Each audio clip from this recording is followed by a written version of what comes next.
इस कार्यक्रम के पुण्यार्चक हैं श्री राजेंद्र प्रसाद जी जैन, श्रीमती ममता जी जैन, श्री प्रशांत जी जैन, श्रीमती दिव्या जैन, पारस जैन, श्री भरत जैन, श्रीमती सौम्या जैन एवं समस्त परिवार, मुंबई।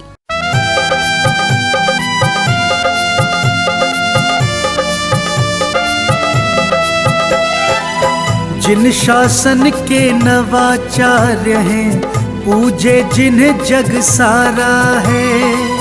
जिन शासन के नवाचार्य हैं, पूजे जिन्हें जग सारा है। परम पूज्य श्री समय सागर को शत शत नमन हमारा है। परम पूज्य श्री समय सागर को शत शत नमन हमारा है।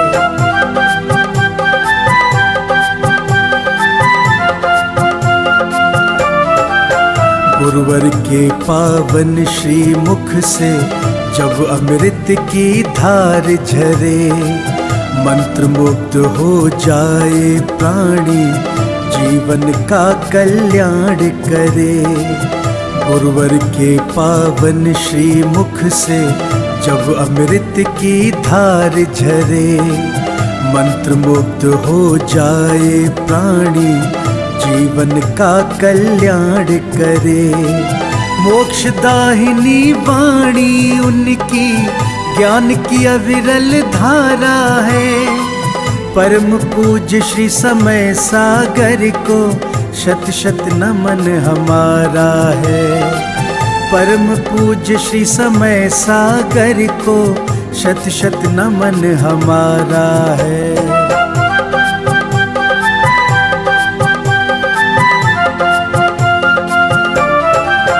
परम तपस्वी दिव्य ओजस्वी, धर्म ज्ञान के भंडारी, काया जिनवर के समरूपी, भक्तन के हैं भवतारी। परम तपस्वी दिव्य ओजस्वी, धर्म ज्ञान के भंडारी, काया जिनवर के समरूपी, भक्तन के हैं भवतारी। दिव्य दिगंबर रूप गुरु का लगता बड़ा ही प्यारा है।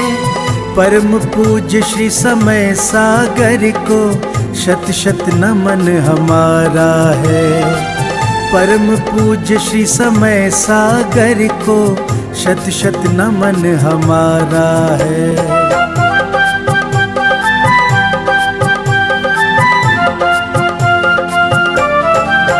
विद्या गुरु की प्रतिमूरत है, उनकी ही परछाई है। वही ज्ञान वाणी और करुणा, दिव्यता वही समाई है।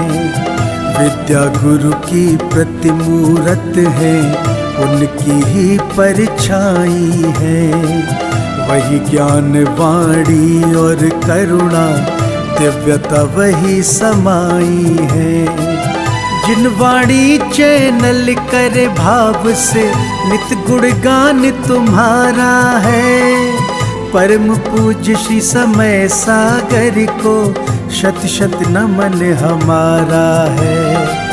परम पूज्य श्री समय सागर को शत शत नमन हमारा है।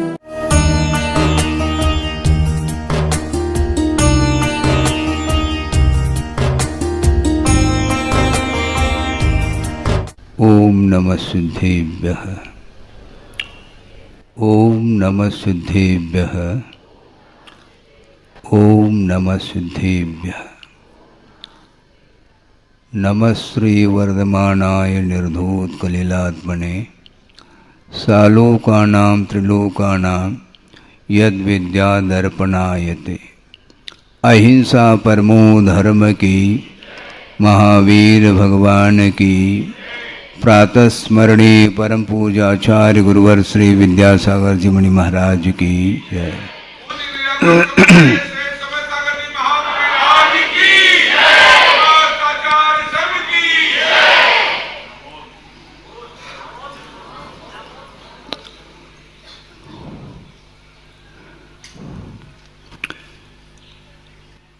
आत्मा में अनंत गुण विद्यमान हैं शक्ति के रूप में संसार दशा में,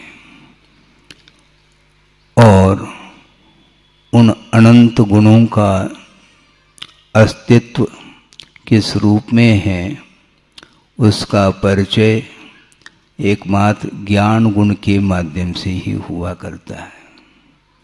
ज्ञान गुण को छोड़ करके अन्य जितने भी गुण हैं उनका स्वरूप ज्ञान गुण के द्वारा होता है, और वह शक्ति अनंत पदार्थों को जानने की शक्ति और अनंत पदार्थ के अंतर्गत जो अनंत गुण हैं और उनके वर्तमान, अतीत और भविष्य संबंधी जो पर्याय हैं उन पर्यायों के साथ एक साथ पदार्थ को एक समय में जानने की क्षमता उस ज्ञान गुण में विद्यमान है, किंतु मोह के उदय के कारण उसकी शक्ति उद्घाटित नहीं हो पा रही है, और प्रत्येक जीव के अंदर वह शक्ति विद्यमान है। उद्घाटित करने की क्षमता केवल भव्य जीवों में ही हुआ करता है। अभव्य में वह शक्ति होते हुए भी उद्घाटित करने की योग्यता उसके अंदर नहीं है। तो जितने भी भव्य आत्माएं हैं जो कि मोह से जिसका ज्ञान आवरणित हुआ है उसको उद्घाटित करने के लिए सच्चे देव गुरु शास्त्र का आलम्बन लेना अनिवार्य सिद्ध होता है। एक बहुत अच्छा प्रसंग आपके सामने रख रहा हूँ। आचार्य योगींद्र देव हुए हैं जिन्होंने अध्यात्म परक ग्रंथ की रचना की है जिसका नाम परमात्म प्रकाश। परमात्मा को प्रकाशित करने की क्षमता को लेकर के वह ग्रंथ अभी भी विद्यमान है, जिसका अध्ययन आचार्य महाराज ने संघ के लिए कराया था। उस ग्रंथ में योगींद्र देव केवल ज्ञान की विशेषता को लेकर के विषय दिया है। बहुत मार्मिक विषय है वो, कि उदाहरण ये दिया कि अनंत प्रदेशी जो आकाश है उस अनंत प्रदेशात्मक आकाश में बीच में लोकाकाश खड़ा है, किंतु वो लोकाकाश किस रूप में दिखाई देता है ये बताना चाह रहे हैं कि आप लोग रात में आसमान को देखेंगे। व्यवहार की दृष्टि से कहा जा रहा है आसमान भी अमूर्त ही है, किंतु व्यवहारिक दृष्टि से आकाश में आपकी दृष्टि रात में गई है और उस आकाश के एक कोने में तारा दिखाई दे रहा है। दे रहा है कि नहीं? कितना छोटा सा दिख रहा है वो। उसी प्रकार अनंत प्रदेशी इस आकाश के बीच में पूरा का पूरा 3 लोक उस तारे की भांति दिखाई देता है, और इस दृष्टांत को वहाँ घटित करना चाह रहे हैं। केवल ज्ञान रूपी आकाश में ये अनंत प्रदेशी जो आकाश है वह एक ही है, किंतु कल्पना के तौर पर उन्होंने कहने का प्रयास किया अनंत प्रदेशी जो आकाश है इस प्रकार के अनंत भी आकाश आ जाए, है तो ये कई है, किंतु इस अनंत प्रदेशात्मक आकाश द्रव्य अनंत भी आ जाए तो केवल ज्ञान रूपी आकाश में तारे के भांति वो दिखाई देंगे। इससे स्पष्ट है केवल ज्ञान की कितनी विशेषता होगी। केवल ज्ञान क्षायिक ज्ञान माना जाता है, केवल ज्ञानावरणी कर्म के क्षय से वह उत्पन्न होता है और उसके माध्यम से सारा का सारा विश्व उस केवल ज्ञान रूपी दर्पण में वह प्रतिबिंबित हो जाता है। इसके उपरांत भी केवली भगवान को किसी भी पदार्थ से उनका कोई भी उपयोग आकर्षित नहीं होता। ये विशेषता है। छोटे छोटे पदार्थों को अपने से जो भिन्न हैं उन पदार्थों को लेकर के अपना उपयोग क्षुब्ध हो जाता है और वह आकर्षित हो जाता है, विकर्षित हो जाता है। इष्टानिष्ट की कल्पना के साथ वह उस पदार्थ को जानता है, जबकि पूरा का पूरा विश्व ही केवल ज्ञान रूपी दर्पण में अवतरित हो रहा है। इसके उपरांत भी ग्रहण करने का भाव किंचित मात्र भी नहीं। सारा का सारा स्वर्ग उतर आया है उनके केवल ज्ञान में, और नरक भी उतर करके आया है। और केवली भगवान के अतीत के जितने भी अनंत पर्याय उत्पन्न हो चुकी हैं वो सारे सारे ज्ञान के विषय बन रहे हैं, और अनागत संबंधी भी सारे सारे पर्याय उनके ज्ञान के विषय बनते हुए भी किसी भी प्रकार से उनकी उपयोग में न हर्ष का अनुभव हो रहा है, न कोई विषाद का अनुभव हो रहा है, न कोई राग का अनुभव हो रहा है, न कोई द्वेष का अनुभव हो रहा है। इसको बोलते हैं वीत राग विज्ञान। हाँ, लौकिक ज्ञान अलग वस्तु, किंतु परमार्थ संबंधी जब ज्ञान उत्पन्न होता है तो वह ज्ञान अपने आप में स्वाभाविक ज्ञान माना जाता है, जो उसकी वह मोह से प्रभावित नहीं होता। इस पंक्ति को, इस विषय को जब आचार्य महाराज बता रहे थे, प्रथम बार ऐसा अनुभव हमें हुआ कि देखो ज्ञान की कैसी महिमा है, जो कि स्वभाव रूप में जब परिणत हो जाता है वह ज्ञान, तो वह शांत रहता है। आप लोग पंक्ति पढ़ते हैं, हिंदी में हैं, पढ़ते हैं क्या नहीं पढ़ते हैं? क्या? सकल गेय ज्ञायक तदपि, सकल गेय ज्ञायक तदपि निजानंद रसलीन सो जिनेन्द्र जयवंत नित अरि रज रहस्य विहीन कहा है। सोचो, सकल गेय, गेय का अर्थ होता है जानने योग्य पदार्थ। ज्ञातुम योग्य ज्ञेय ऐसा कहा। जानने योग्य जो पदार्थ अथवा वस्तु है उसको ज्ञेय की संज्ञा दी है, और संपूर्ण ज्ञेय पदार्थों को ज्ञान का विषय बनाते हुए भी उनको किसी भी प्रकार से उपयोग में आकर्षण विकर्षण नहीं है उन पदार्थों का आलम्बन लेने के उपरांत भी। और निजानंद रसलीन कर, मतलब केवल ज्ञान उत्पन्न इसलिए थोड़ी किया जाता है कि हम विश्व को जानते रहे। एक समय में पूरा का पूरा विश्व जानने में आ रहा है, जानने का विकल्प उन्हें कतई नहीं। और संसारी प्राणी जानना चाहता है, इसका क्या स्वरूप, इसका क्या स्वरूप, इसका क्या गुणधर्म। इस प्रकार जानने की आकुलता बनी रहती है, किंतु निराकुल जो ज्ञान होता है वह शांत रहता, जानने का विकल्प उसके अंदर नहीं रहता। इसलिए निजानंद रसलीन कहते हैं।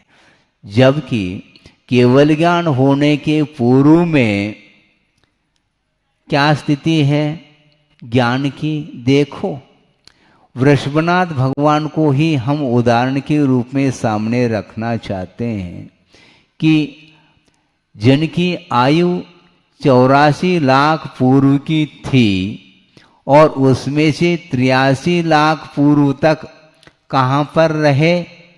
हवेली में रहे, वैभव के बीच में रहे। और उसके बाद इंद्र को चिंता हो गई, ऐसा न हो कि जो 83 लाख के बाद 1 लाख पूर्व जो शेष है वो भी इसी पे ना गुजार ले। इसलिए उन्होंने दृश्य दिखाया। कौन सा? एक और नीलांजना का दृश्य। और उस दृश्य को देखने के लिए बैठे हैं सिंहासन पर, राज सिंहासन पर, और राग के साथ उस दृश्य का अवलोकन किया जा रहा है। उस समय भी उनके पास ज्ञान विद्यमान है, किंतु वह ज्ञान स्वाभाविक ज्ञान नहीं रहा, इसलिए पर पदार्थ के साथ आकर्षण बना रहा। और उस दृश्य को देखते हुए उस समय वह दृश्य जो देखा जा रहा है वह बुद्धि पूर्वक देखा जा रहा है, राग के साथ ही अवलोकन किया जा रहा है।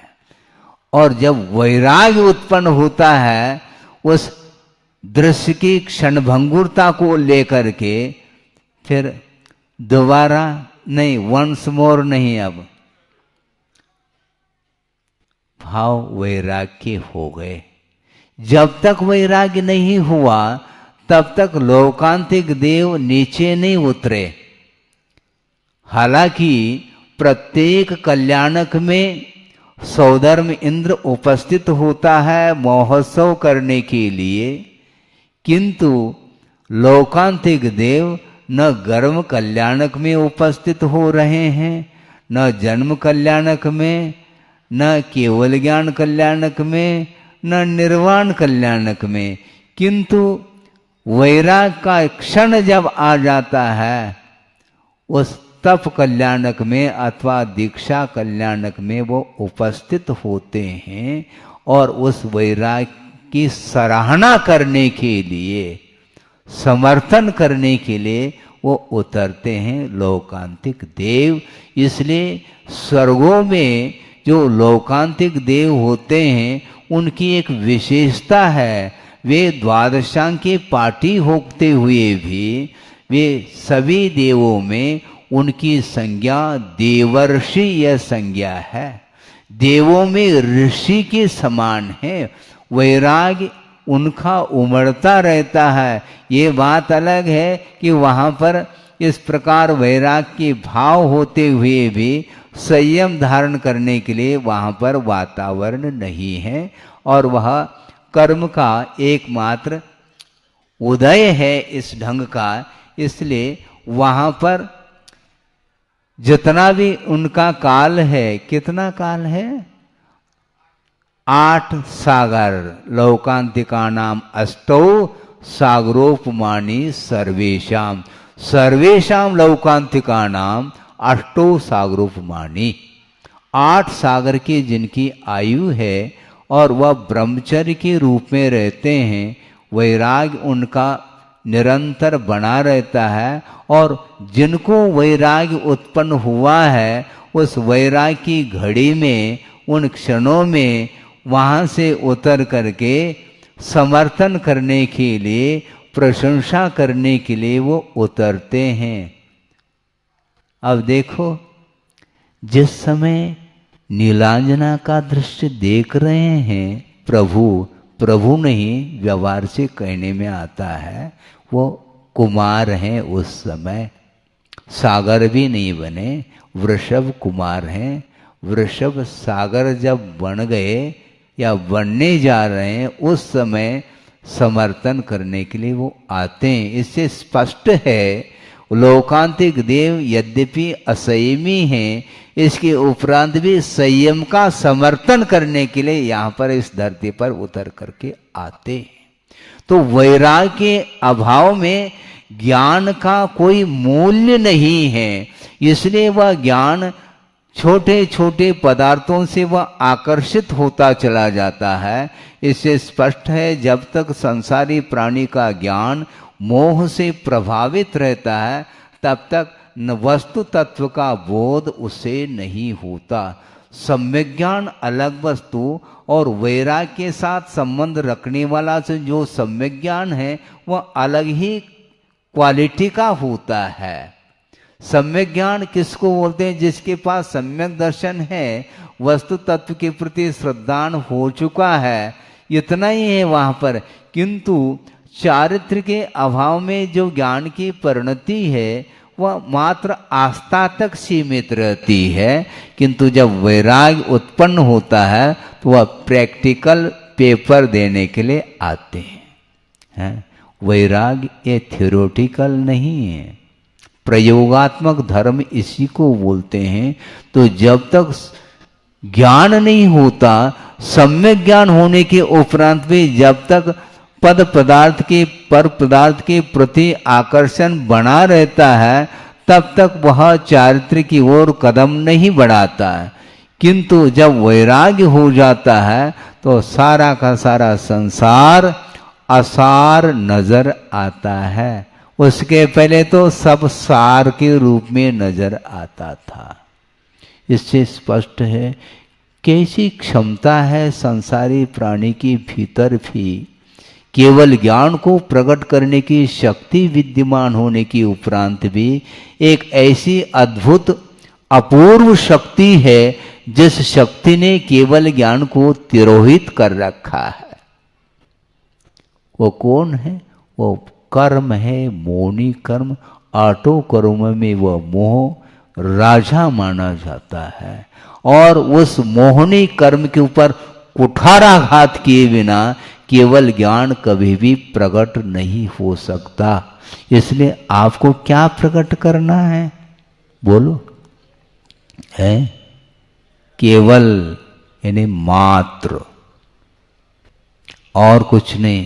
केवल ज्ञान वह असहायी ज्ञान माना जाता है। किसी भी अन्य साधनों का आलम्बन ले बिना एक साथ समस्त पदार्थों को जानने की क्षमता उसके अंदर है। तज्जयति परम ज्योति समम समस्तैरनंत पर्यायैः दर्पण तल इव सकला प्रतिफलति पदार्थ मालिका यत्र। यत्र ज्योतिषी, जिस केवल ज्ञान रूपी ज्योति में समस्त अनंत पर्याय समम सकला पदार्थ मालिका प्रतिफलति, संपूर्ण पदार्थ की मालिका यानी पूरा का पूरा पदार्थ का समूह उसमें प्रतिफलित अर्थात प्रतिबिंबित हो रहा है, वह केवल ज्ञान रूपी जयवंत रहे। इस प्रकार अमृतचंद सूर्य ने पुरुषाशुद्धि उपा में मंगलाचरण करते हुए इस पंक्ति को रखा है। सोचो, विचार करो, चाहे वह निगोदिया जीव हो, चाहे और किसी पर्याय में रहने वाला जीव हो, प्रत्येक जीव के भीतर प्रभुत्व शक्ति विद्यमान है, किंतु उस शक्ति को प्रकट करना तो चाहता है संसारी प्राणी, किंतु अद्भुत एक अपूर्व शक्ति है मोह संबंधी, जिसके कारण वह केवल ज्ञान दबा हुआ है, उद्घाटित नहीं हो रहा है। केवल ज्ञान को उद्घाटित करने के लिए ही मोक्ष पथ पर आरूढ़ होने की आवश्यकता है। इसलिए मैं उस ओर आपका ध्यान ले जाना चाह रहा हूँ। ये छोटी छोटी बालिकाएं सारे ज्ञान का अर्जन कर रही हैं बहनों के माध्यम से, और जो संस्कार उन्हें मिल रहा है वो कालांतर में वो सारे संस्कार केवल ज्ञान को उद्घाटित करने में सहायक सिद्ध होगी। वर्तमान में परिणति द्रव्य की किस रूप में हो रही है ये अलग विवक्षा, एक अलग विषय है, किंतु प्रत्येक संसारी प्राणी के भीतर वही अपूर्व शक्ति, केवल ज्ञान की शक्ति विद्यमान है। उसको उद्घाटित करने के लिए यह पुरुषार्थ प्रयत्न कर रहे हैं, और आप लोगों को भी यही करना है और हमें भी यही करना है। हाँ, ऐसा नहीं, हम सुबह भी ये बात चल रही सारे सारे छात्र हैं, कोई भी यहाँ पर कोई भी प्रोफेसर, शिक्षक, प्राचार्य आदि जो भी आप बोलते हैं वो कोई भी नहीं है। गुरुदेव ने ये कहा था कि जब तक गुणस्थानगत परिणति है तब तक वह छात्र की अवस्था मानी जाती है, और गुणस्थानातीत अवस्था जब आ जाती है वह सिद्ध अवस्था जो कि वह शिक्षक माने जाते हैं। उसी प्रकार यहाँ पर इन बालिकाओं के लिए ये सारे सारे बहनें अथक परिश्रम करके और इस विषम वातावरण में पंचम कलिकाल में जहाँ सारी की सारी दुनिया विषयों से आकर्षित होती हुई दौड़ लगा रही है विषयों को प्राप्त करने के लिए, किंतु उन विषयों को जीर्ण तृण के समान समझते हुए गुरुदेव के सानिध्य को प्राप्त करके और उनके द्वारा प्रदत्त जो संस्कार है, ज्ञान है, आचरण है, उसको आत्मसात करती हुई जो उस पथ को प्राप्त करना चाहता है, उस मौलिक ज्ञान को, वीतराग विज्ञान को प्राप्त करना चाहता है, उनके लिए वो दिशाबोध दे रही है। और उनके लिए दिशाबोध गुरुदेव ने दे दिया है, पर्याप्त मात्रा में दिया है। अब और अन्यों के द्वारा उनके लिए दिशाबोध देने की कोई आवश्यकता नहीं, ऐसा मेरा मन कह रहा है। योग्यता हासिल कर सके इस प्रकार का भाव अंदर रहना चाहिए। गुरुदेव की दृष्टि तो देखो, आउट ऑफ कोर्स किसको बोलते हैं?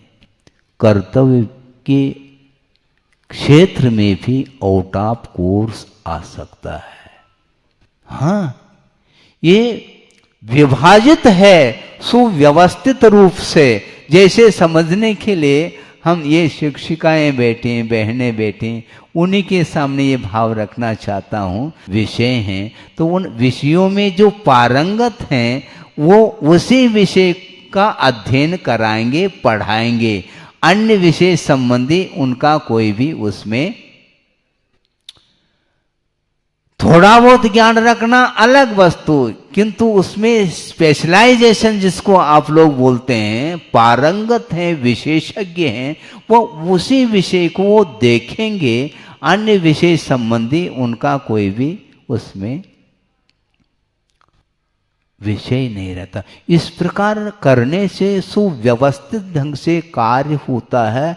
बहुत बड़े से बड़े कार्य भी आसानी के साथ किया जा सकता है, किंतु गुरुदेव ने जो दिया, जो व्यवस्था उन्होंने दी है, उसी व्यवस्था के अनुरूप आप लोगों को भी चलना है और मुझे भी चलना है। ऐसा नहीं कि केवल आपके लिए कहा जा रहा है, मैं नहीं कह रहा हूं, आपको वो कह करके ही सब कुछ व्यवस्थित करके ही अभी भी विद्यमान है हम लोगों के बीच में, गए नहीं।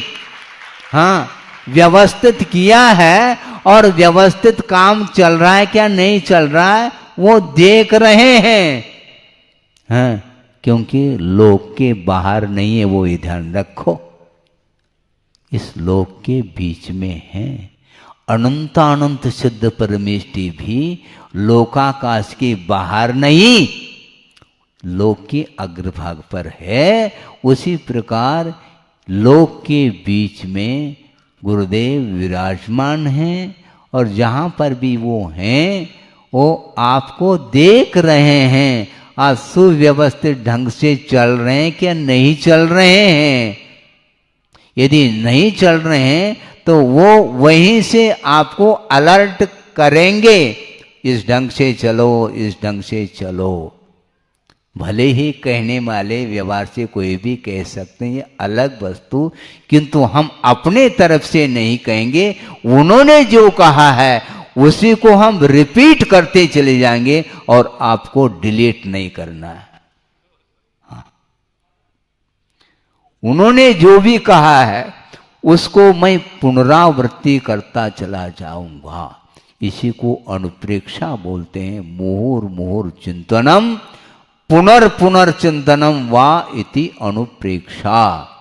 इसलिए अध्ययन करो आगम का आधार लेकर के, और बार बार उसको रिवाइज करते हुए चिंतन मनन करते रहेंगे तो उन सूत्रों में जो गहराई है वो आत्मसात हो पाएगा, और उसके माध्यम से स्वयं का भी हम कल्याण कर पाएंगे। और जो करना चाहता है, समर्पण भाव को लेकर के आया है, उसके लिए भी आप गाइड कर सकते हैं और करना चाहिए। ये इस वक्तव्य का सार है। अहिंसा परमो धर्म की जय। बोधि समाधि परिणाम शुद्धि स्वात्मोपलब्धि शिव सौ की सिद्धि चिंतामणिम चिंतित वस्तुदाने त्वां वंदमानस्य ममास्तु देवी। परम पूज्य आचार्य गुरुवर श्री विद्यासागर जी।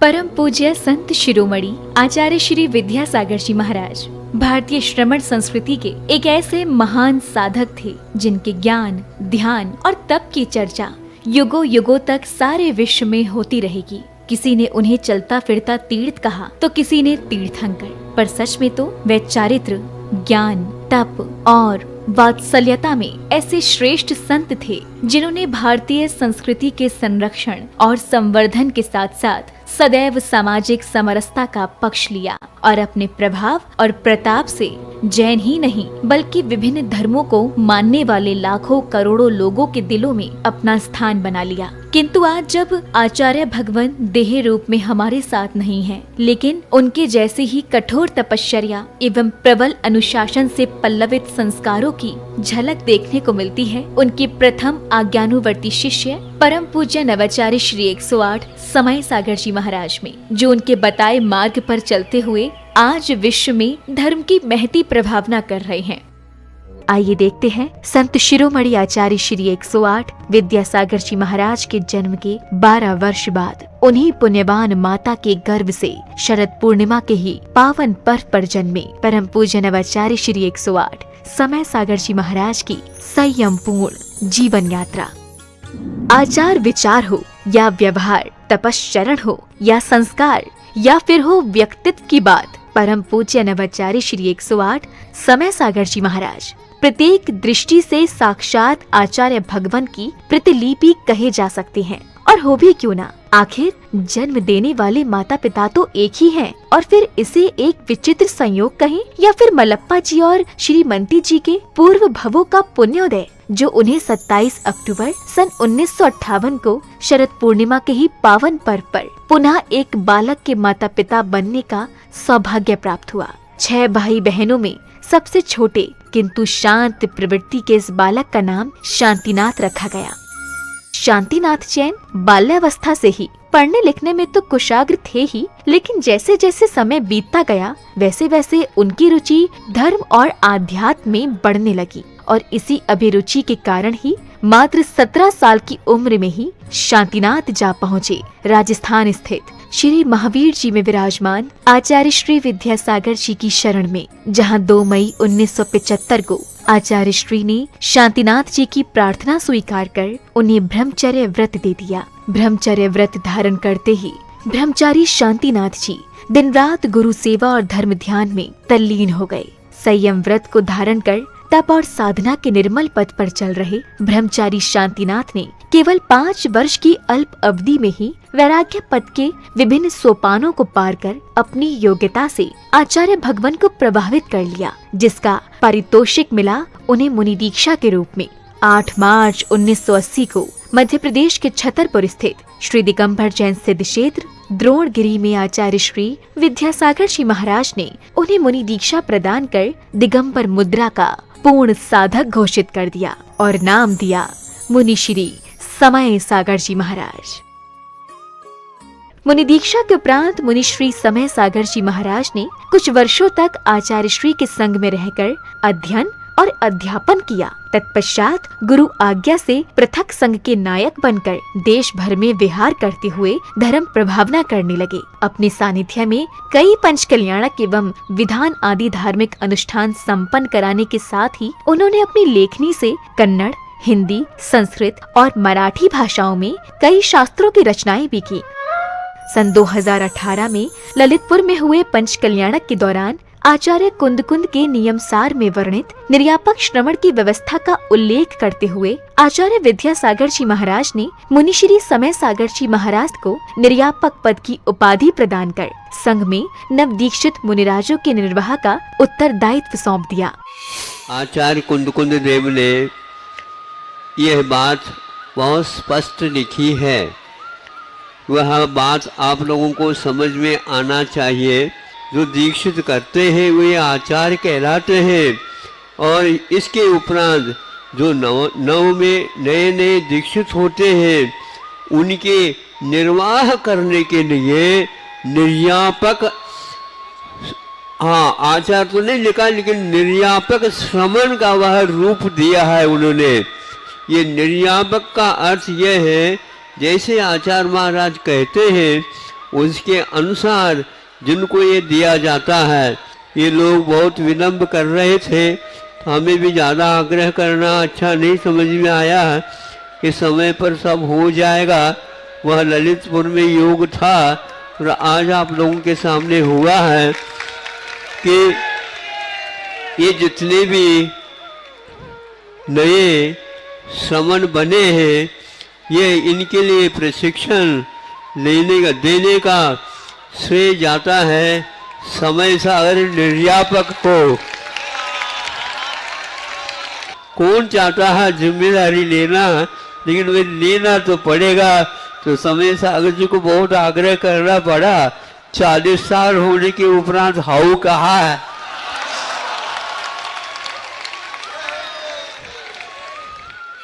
समय अपनी गति से चलता रहा। छत्तीसगढ़ के डोंगरगढ़ स्थित चंद्रगिरी तीर्थ में विराजमान आचार्य श्री विद्यासागर जी महाराज ने 6 फरवरी के ही दिन आचार्य पद के लिए निर्यापक श्रमण मुनि श्री समय सागर जी महाराज को चुन लिया एवं अपनी समाधि से 3 दिन पूर्व 15 फरवरी 2024 को आचार्य पद का त्याग कर पूर्ण संलेखना की ओर अग्रसर हो गए।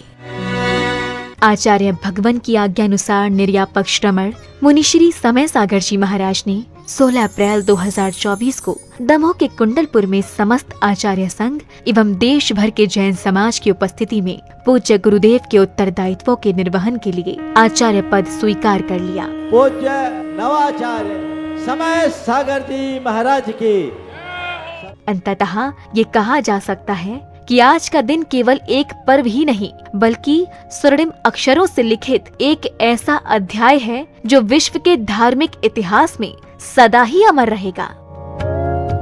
ये मात्र एक संयोग नहीं बल्कि पूरे समाज का पुण्य है जब एक ही दिन जन्मे गृहस्थ जीवन के 2 भाइयों ने गुरु शिष्य के रूप में परिवर्तित होकर धर्म उत्थान को अपना कर्तव्य माना और इसे परम पूज्य संत शिरोमणि आचार्य श्री 108 विद्यासागर जी की कठोर तपश्चर्या एवं संस्कारों का ही परिणाम कहेंगे, जो आज नवाचार्य श्री समय सागर जी महाराज भी उनकी अक्षुण्ण परंपरा का निर्वहन करते हुए धर्म की प्रभावना कर रहे हैं।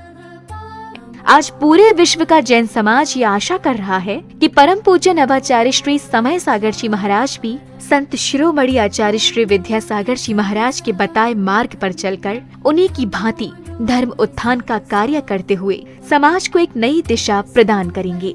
एक बार पुनः धर्म के महान उन्नायक परम पूज्य नवाचार्य श्री समय सागर जी महाराज के चरणों में हमारा त्रैबार नमोस्तु। नमोस्तु भगवन, नमोस्तु भगवन। इस कार्यक्रम के पुण्यार्चक थे श्री राजेंद्र प्रसाद जी जैन, श्रीमती ममता जी जैन, श्री प्रशांत जी जैन, श्रीमती दिव्या जैन, पारस जैन, श्री भरत जैन, श्रीमती सौम्या जैन एवं समस्त परिवार, मुंबई।